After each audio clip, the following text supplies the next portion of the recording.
in particular from yesterday. Penalties, I just want to bring up. The Steelers at home were penalized 11 times for 96 yards. Browns 8 for 55. Two things I want to say quickly on that. You never see the Steelers get that many penalties at home. Number two, for the Browns, that's big to only have 55 yards in the first game under a head coach. Because if you remember some of those preseason games, I thought we were going to bring Eric Mangini back and start running laps.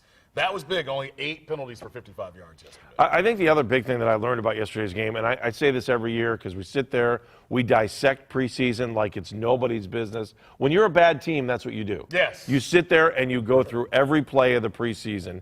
And again, it reiterated to me that the preseason means nothing when you're trying to look at what's going on. My biggest fear was the wide receivers yesterday. They wouldn't be able to catch the ball. And yesterday, they did a good job. They caught the football, but there's no explosion in it. And I hate to be – I mean, Andrew Hawkins plays his rear end off. He really does. Miles Austin just doesn't have any explosion left. But they did catch the football. The ball was placed. When it was placed near them, they caught it. I like how they tried to get Travis Benjamin involved. I can go along with what they're doing. Do they need another guy to kind of get them over their hump? Probably, but I'm with you. They caught the ball when it was thrown to them. Makes a huge difference. The other thing, I would make this joke with you last night. On 3rd and 7, for the most part, they ran 7-yard routes. That's a big step. No, I saw once yesterday. You said once, yeah. But that's better than what we're used to. We usually wake up the next morning, and like 5 times on 3rd and 8, they get 6 yards, and we're sitting here going, who the heck called that play? That was a Pat Shurmur hangover. That's yes. all it was. Well, you know, the other thing I will say about preseason, and you're right, if you just go through the scores of yesterday's games, Tennessee routs Kansas City. Buffalo goes to Chicago and wins. No one saw that coming. Jacksonville basically had Philadelphia. They had them beat, but they fell apart. I think the preseason tells us absolutely nothing when you look at the scores of yesterday's games, really. So we'll see. I don't know. You get one drive, I think, that matters in preseason. That's the first. That's the third quarter, third game, first team offense. Yes. That's it. That's the only thing you need to see. It's a joke, and we got to stop paying for it to get the NFL to make us not have to pay for those games. Rob in Cleveland, you're on. How are you? Hey, I'm doing pretty good. How you guys doing? Good. Glad to have you on Dogs on the Run. What do you got for us, my friend? Man, just a couple quick comments about the fake punt. That was terrible. Like, I felt like that we should have had those gunner guys covered.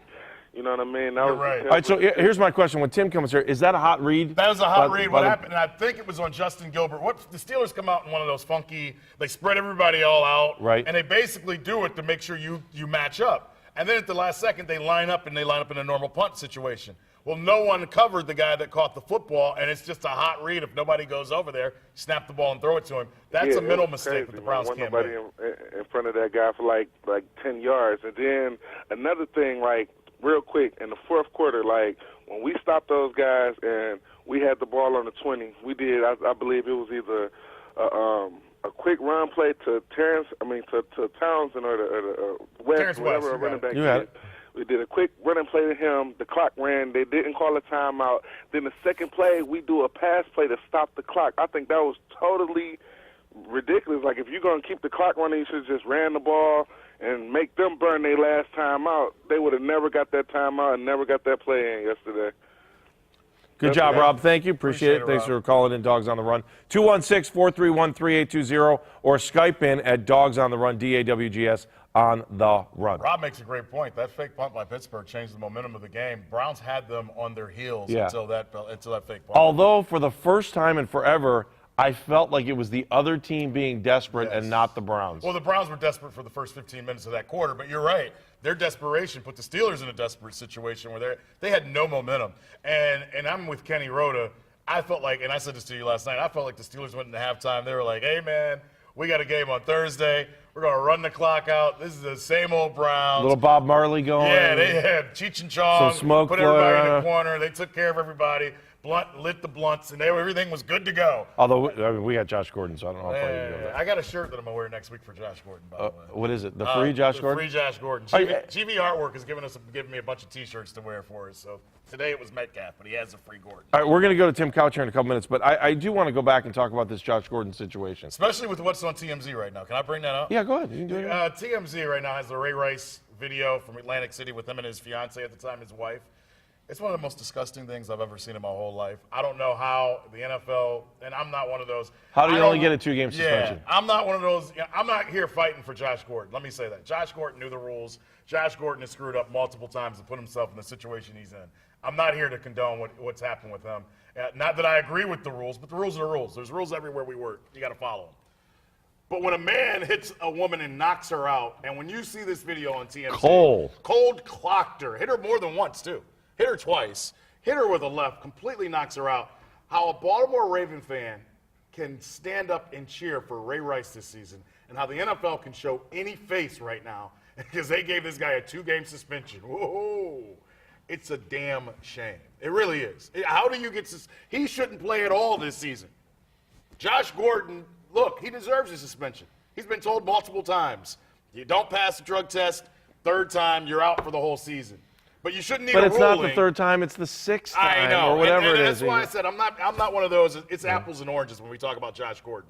But when you see what Ray Rice did, how can Roger Goodell look himself in the mirror or kiss his wife and think he did his job the right way? Or have a daughter. Or have a daughter, right. Yeah. How can any coach that has a daughter look at Ray Rice and hug him or say, good job? I can't do it. I can't. It's ridiculous. And we have the chance to boo the heck out of him in week 4 or week 3 when Baltimore comes here. Don't they come here soon? Yeah. We should boo him like there's no tomorrow.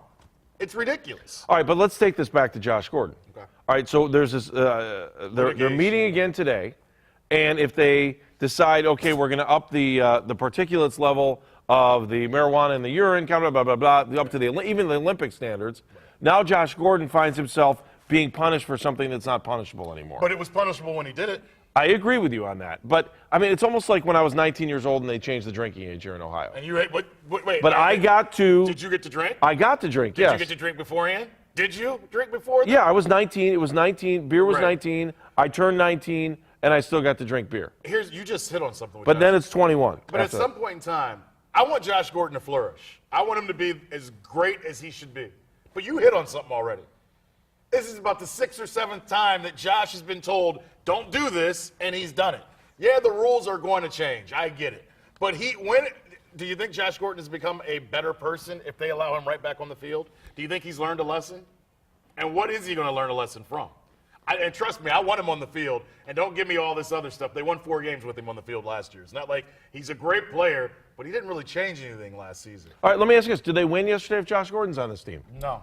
You I don't think know. so? I would think so. I would hope, but That's a fun thing to think about, isn't it? It's a great thing to think about. I don't know, though. But the secondary for Steelers was awful yesterday, and it does change the game. I get where you're going. It does change the game.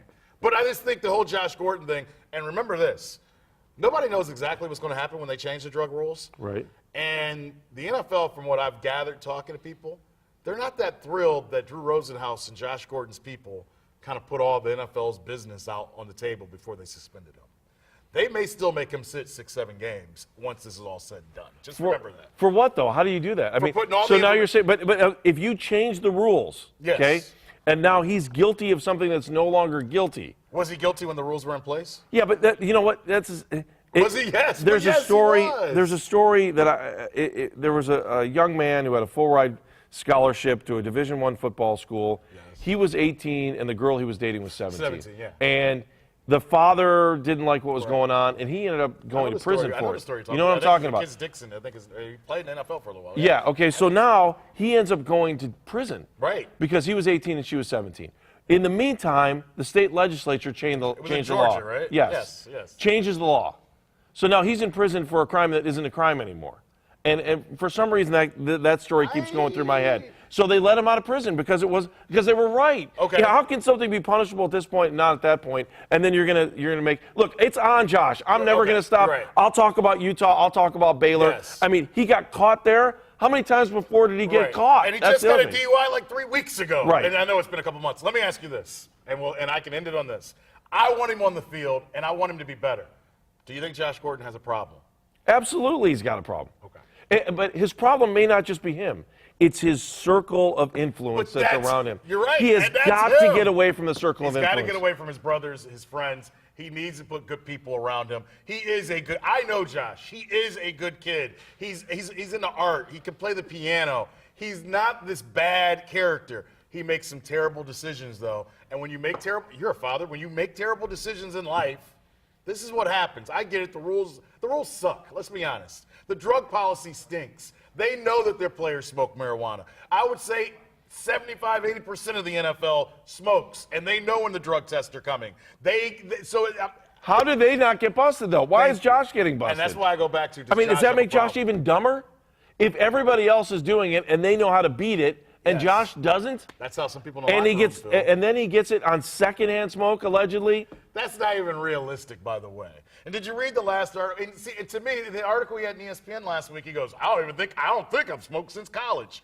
Well, you know the last time you smoked, Josh. Just be honest at this point in time. If it was last week, nobody would have any problem with it. If it was 2 months ago, no one would have a problem with it. But don't talk to us like we're dummies and trying to make excuses. If you never smoked since college, you wouldn't be in this predicament. So it's just like he's still telling lies. He still won't live up to it. He's got to make better life. And I like Josh. I don't want to hear all this negativity. I like Josh. But I can't buy the narrative he's selling. That's it. All right, let's go to Betty in Fairport Harbor. Hi, Betty. How are you? Hi there. Good. Enjoyed the game. A little bit too late. Okay. But we got to go and get this thing done. How about it, Browns? Okay, what would you like to see them do, Betty? Well, I want to see Johnny Money put in. You want to see Johnny Manziel. Okay, why? Why? Well, he was all this big hype up in college. Let him show what he can do. All right, but you've got a quarterback that didn't lose a game as a starting quarterback last year. In fact, yesterday was his first loss, right? Yes. Brian Hoyer was his first loss, and he brought this team back to historic proportions in the second half. And he understands how to read an NFL playbook. Should we just throw him out there because of the hype? Yeah. Really? Why would we want to sit him on the sideline? All right, well, let me ask you this, Betty. If you had to have brain surgery, okay, and you knew that the person that was going to do your surgery had done brain surgery before. I want Josh Gordon to do mine. Okay. And you knew this person had done brain surgery and had been successful at least 3 times at brain surgery. Would you want that person to do it, or would you want the hot young med student who everybody has great potential but has never opened up a skull in his life? Who would you want? It would depending how many months they're going to give me to live. Betty, excellent answer. Thank you so much. All right. You know, I said this at the end of Sports Sunday last night when it came to Johnny Manziel. There are people in Bristol, Connecticut yesterday. First of all, they actually sent out an alert yesterday, ESPN, an alert saying Johnny Manziel did not play. And just watch some of the pregame shows yesterday. ESPN showed Johnny getting off the bus. They showed Johnny warming up. They showed Johnny putting on his pants. I mean, it's ridiculous where it's at right now, and it's so disrespectful. But Don Banks of SI, Sports Illustrated, wrote a great article yesterday. He was at the game in Pittsburgh. He said if what Brian Hoyer did yesterday doesn't shut down the noise, he is the quarterback of the Cleveland Browns. Mike Pettin said yesterday, never thought of using him, never even thought of going to him. The narrative of Johnny's going to save the day, it's got to go out the window. Brian Hoyer is your best bet right now at this point in time. All right, let's ask the man that would know that best. Let's go to Tim Couch, who's our other analyst on the show. Hi, Tim. We got you on the phone line this time. Okay, that works for me. Yeah, hey, I just want let's talk about the hype in Johnny Manziel, because Andre and I were just talking about the fact that someone's head in Bristol, Connecticut yesterday probably exploded at ESPN, but the fact that Johnny did not get to play in yesterday's game. Can you just talk about the hype and where we are with Johnny Manziel right now? Well, it's out of control. Just listening to you guys talk about that, and I agree with you guys. It's it's to the point where it's just feeding the hype machine, and it continues to build and build and build. This kid is not ready to play, and I think he proved that in the preseason. Certainly the talent is there, the excitement is there, the ability to run around and scramble is there. But as far as understanding a defense, a game plan, and being able to go out and perform in an environment like they were in yesterday on the road in Pittsburgh, there's no way he's ready for that. Brian Hoyer has been around this league. He's played in some games. He's won games. He's been successful. And that's what you want in your quarterback, your veteran quarterback like Brian Hoyer, is if you get down on the road like they did yesterday, you can count on him to come back in the second half and make a game out of it. And that's exactly what he did. He never panicked. He never, never wavered, never started pointing fingers at the guys. He needed more protection, needed guys to get open. He never did any of that. He just came out and he played, and that's what you expect from a guy like Brian, who's steady, doesn't let the noise affect him. All the hype about Johnny, all the talk about when's Johnny coming on the field, how many reps is he going to get, is there going to be a package for him in the red zone, this, that, and the other. Brian just plays his game, man, and he was awesome to watch in that second half yesterday. I was real happy for him. the way he was able to come out and play. And once they got things going, and he was able to show what he's capable of doing. Tim, let me ask you this. Let's go back to 1999. First game of the season, played down here at the stadium. Obviously, things don't go right against the Steelers. The franchise panics instantly, and you're the #1 pick in the draft, and they say, let's start Tim in week 2. If knowing what you know today, and I know Kenny Rhoda, who was always a lover of yours, and I was his producer at the time. Yeah. He agrees with what I'm getting ready to say. Do you feel like your career would have gone differently if you didn't get put out there too soon? You know, looking back at it now, I do. You know, at the time, I wanted to play, and I think that's just every athlete. Everybody wants to be out on the field, and you think you're ready for it. But, you know, given the circumstances I was in, being on an expansion team and not having much talent around, it would absolutely have benefited me not to play because, you know, I think that, you know, you can beat a young quarterback up, not only physically, you know, I was taking a beating and getting sacked and all that kind of stuff, but mentally is where it really takes a toll on you, especially a, you know, a high-profile guy. You know, I was coming in as the #1 pick in the draft, and, you know, I'd never dealt with adversity before. You know, I didn't know what it was like not to go out and throw 4 touchdowns every time I took the field and, you know, throw for over 300 yards. And then I come out, you know, as a rookie on an expansion team, and I'm getting beat up, and I'm not having the success I'm used to. And it took a toll on me mentally more than it did physically. And, you know, you kind of start questioning, you know, can I do it at this level? Am I good enough? And you know, I think that's, you know, you got to kind of bring a young quarterback along and slowly and put him in the game in spots where he can go in and have success. So I do think it probably would have went a little differently, and you know, it would have helped my you know, my psyche a little bit just if I didn't get thrown in the fire so quickly. Hey, Tim, I want to ask you this because Johnny had said, I need to learn more. Nobody wants to listen to Johnny when he's talking. Johnny, I mean, what he has said to the media, I think, has been pretty impressive because he's been brutally honest in everything that he's saying. How hard is it to learn a playbook when you turn from college to pro? It's very difficult, and Johnny and I actually played in the same system, you know, exact same system. Mike Leach was Cliff Kingsbury's coach at Texas A&M. Mike Leach was my offensive coordinator at Kentucky, so obviously that's what they were running at A&M when Kingsbury was there. And you know, so we didn't even have a playbook. You know, we had probably, you know, 10, 12 pass plays. We just had a bunch of different formations where it looked different to the defense. But to us, it was simple.